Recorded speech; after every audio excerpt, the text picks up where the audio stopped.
When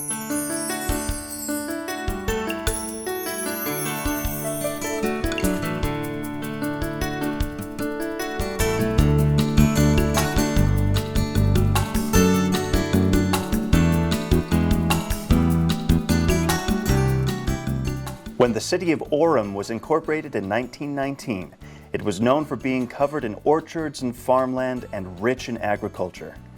During the next 100 years, Orem evolved into one of the fastest growing metropolitan areas in the United States. This rapid transition from rural to urban created a gap between Orem's agricultural roots and urban future, which has led Orem High School to innovate their FFA program. If you guys can kind of look at Georg Wardell leads the Orem High School FFA program, which is made up of a diverse group of non-traditional FFA students. Usually, to get people involved, I just tell that there's baby animals, and that just gets them hooked right away.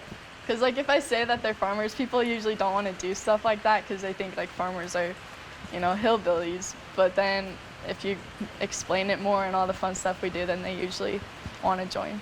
We don't necessarily have that traditional farming student.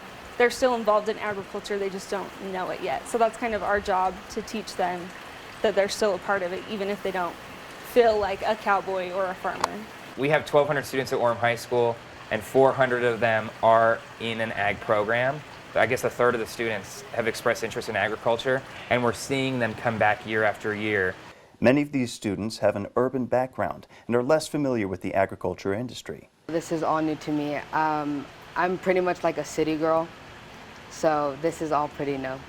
Mr. Wardell and his associate Ashley Jensen are working diligently to connect their students with these industries in a memorable way. Students are really just super passionate about, like I said, where food comes from. And it's kind of our job, me and Miss Jensen's job, to ensure that students are delivered all the information so that they can make really sound choices. And ultimately, we all vote with our dollars. And if they can vote with their dollars at the grocery store and make good choices on where food is coming from, then it doesn't matter if they got an A or a C. Miss Jensen and I are happy with what we're doing at Orem High. Although students do spend time in a traditional classroom, most of their class time takes place in the greenhouse on campus where they grow their own plants.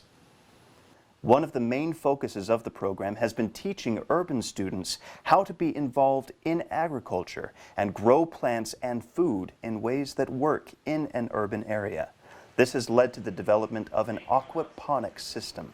It starts off with the fish tanks, where we have several fish in there, and they produce waste, which then goes into our clarifiers.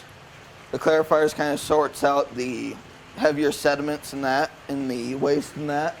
Then goes down into our what we call the mince tanks.